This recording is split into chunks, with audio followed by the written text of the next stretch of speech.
joined here today with author Billi J Miller. Thank you so much for joining me today. Thank you for having me. Of course. Now, you have a new book that is out called Farm Kids. Tell me a little bit about that. From what I understand, it's a collection of experiences and stories from farm kids who grew up living on a farm. Absolutely. So, yeah, this is actually my fourth book, and it has come out. It is out on shelves now.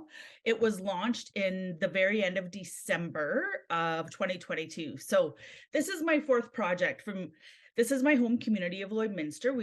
I live on a farm just south and west of Lloydminster with my fourth generation farming husband and our two children.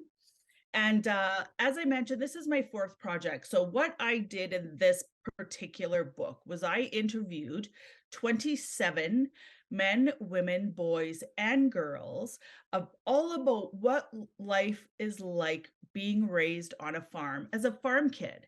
And who better to tell those stories than capturing the humor of a present day kid, but also going into the past. So I included people up to 100 actually in this story.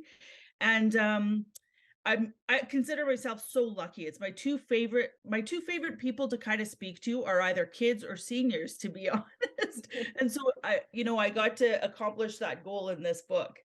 That sounds awesome, especially for someone like me who's never experienced farm life. This book is great insight into what it's like for different people of different generations. Now, you said that this is your fourth book. Tell me a little bit about some of your previous work and how it ties in with this book. My first two books was is referred to as the Farm Wives Book Project. So I wrote Farm Wives in Profile, 17 women, 17 candid questions about their lives, photos and recipes. And that was my first absolute labor of love project where I interviewed 17 traditional farm wives from this community.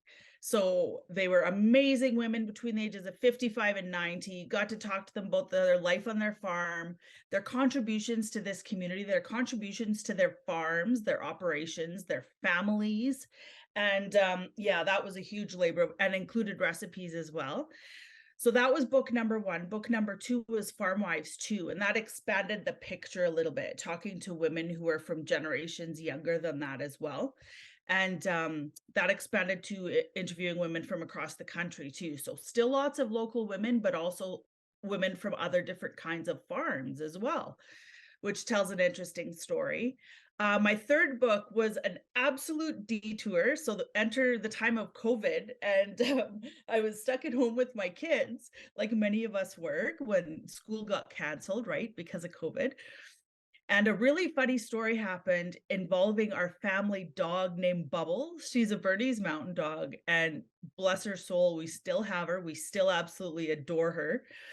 And me and my daughters wrote a children's book about her, and it is so endearing and all true. And yeah, just this wild little kids book that we wrote and published all by ourselves. And I'm so proud of that.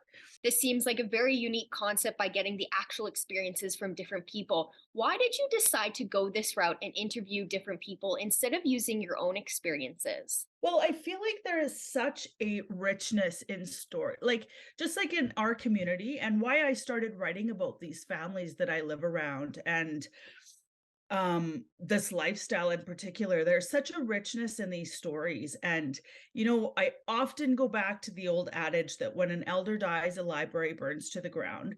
We are surrounded by such incredible people with such incredible histories and such incredible stories. And I guess this is kind of my way of trying to bring some of them to light and to have some of them go on in a permanent way, like having them be in a book, right?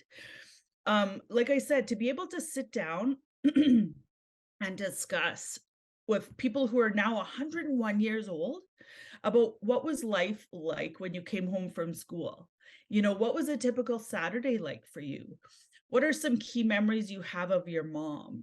That's a beautiful thing, I think, to be able to have someone with that at that stage of life. You look at life differently, don't you, than when you're in your 20s or 30s or 40s. And so I just love being able to capture as many stories as possible. And obviously, the passion for me is farm life and this agriculture community that we live in. And Yeah, it's just a real passion for me to be able to bring those stories forward. Yeah, that's such a beautiful thing, especially when you're interviewing someone who is reaching that 100, 101 age. You're almost immortalizing them in their own stories, which is amazing. Now, finally, where can people find your books? So you can find my current book in Lloydminster and District Co-op Marketplace when you're go get your groceries, pick up a book when you're in the checkout. That's where they're located. You could find that book there. You can also find it at Abbey Road Flowers and Gifts, and an absolute gem of a place, a short drive away in Kitsgotty at Farmstead Market and more. You can find it at Paradise Hill Ranch and Western Wear. But always you can find any of my books by popping online to my website, billijmiller.com/in stores. And that will tell you where you can go, and it will attach links where you can purchase the book online as well. These books are great insight into what farm life is like. So, thank you so much for joining me today.